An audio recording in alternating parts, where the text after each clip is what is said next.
What's up, Eastside? My name's Montana, and I'm from the Anaheim campus, and I'm so glad you're here for this week of our series on wisdom that we're calling cheat codes. If you're into video games, then you probably know exactly what this phrase means.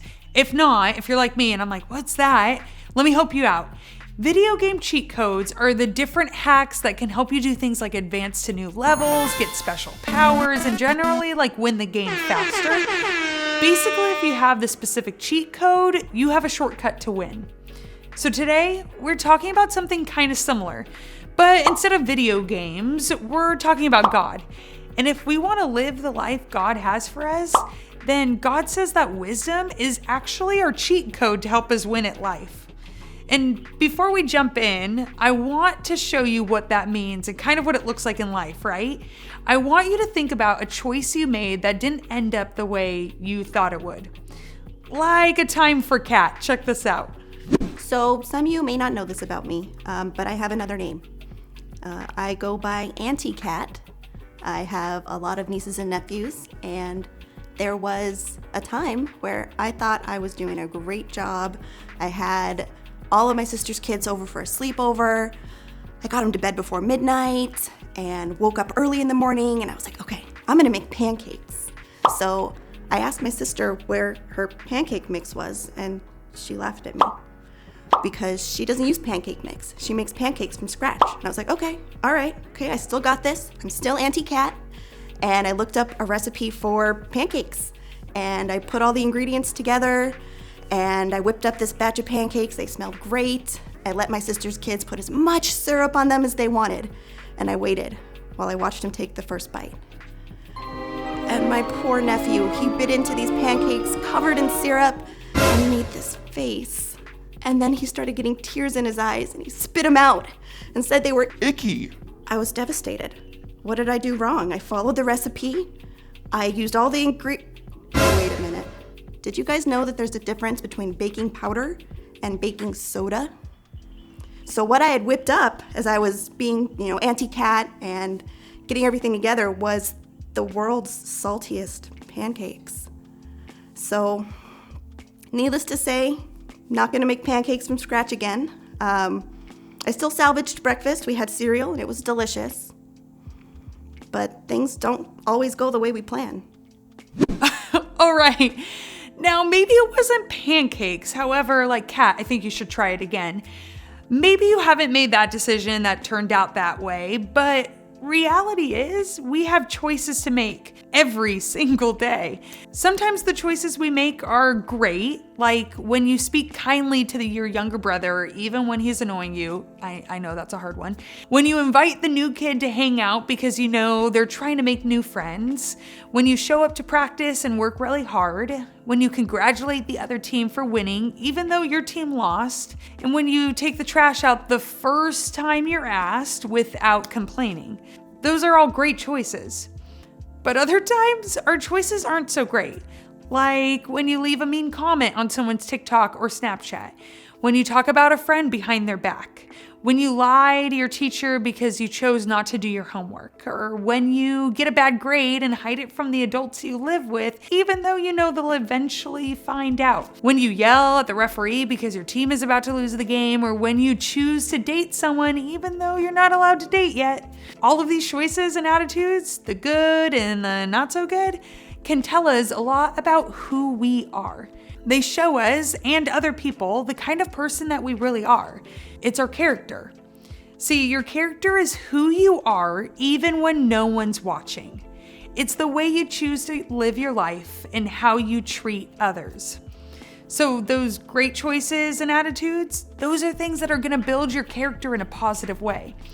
And those not so great choices or attitudes, those are things that are impacting your character in a negative way. And while sometimes those decisions are not really who you are, it's how others see you. So that's a big deal. Okay, I want you to point to the side, so either you're left or right, depending on who you rather be when these next two images pop up. Okay, let's do this. First one, left or right, who would you rather be? All right. Next one, left or right, who would you rather be? Okay, last but not least, Left or right, who would you rather be?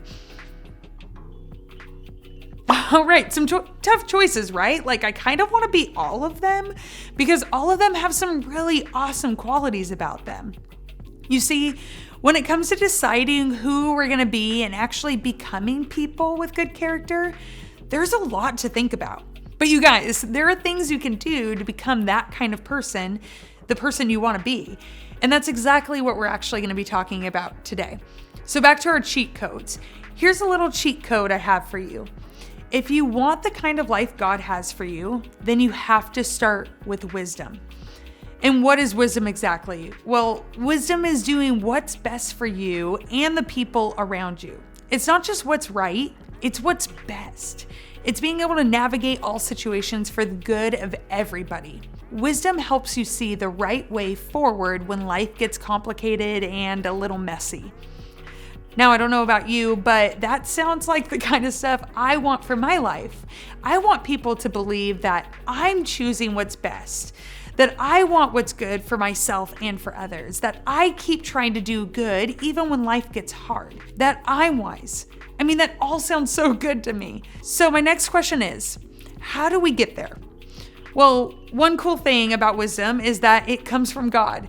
So the more we connect with, learn about, and look for God in our daily lives, the more we can trust God's wisdom to come into our lives. I know this not just because I've experienced it, but because so many other people have too. In fact, we can read a lot about several of them in the Bible. One of those people was a guy named Solomon. Now, Solomon was a king who was actually known for being wise. In fact, he's known still today as one of the wisest people who ever lived. A lot of Solomon's God-given wisdom is actually in the book of Proverbs. Let's check it out.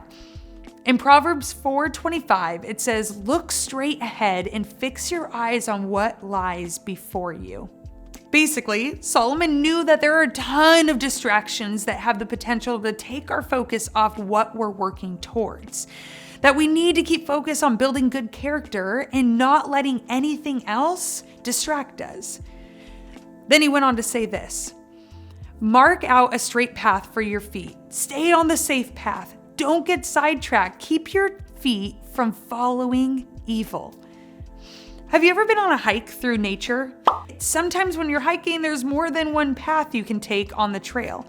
You have the choice of which path to take. Some paths are more difficult, some have more hills, some are flat, some are confusing and cause you to get lost. Some lead to the top of a mountain with a great view. The way Solomon talked about life here is kind of like a trail on a hike. We're all on a path. Some paths we choose to take are leading us in a great direction and others, well, they're not. Solomon encouraged us to use wisdom to choose the straight path, the safe path, the one that will lead us to our goal of building good character. He was saying to stay on track with that path and not get sidetracked, to not get distracted or forget what you're aiming for. In other words, don't let what other people think of you or what other people want for your life stand in the way of you becoming the person that you want to be. Don't let anything keep you from doing the things that are good, even when no one is watching, so you can continue to build this awesome character. And typically, people don't just have good character without earning it. It requires a consistent commitment to doing the right thing, even when it's unpopular or inconvenient. It isn't something you just develop overnight. Instead, it's something that develops over time, one good choice after the other, one act of kindness after the other, one act of standing up for someone else after the other. All of that over time turns into good character. And here's the thing, you don't need to tell me that this isn't easy. I get that. When it comes to having good character, there are a lot of things you have no say in. There are going to be things people say or think about you that you can't control. And honestly, it can be really unfair sometimes. I get that.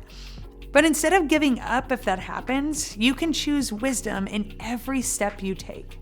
You can focus on what you can control, the choices you make that reflect who you really are.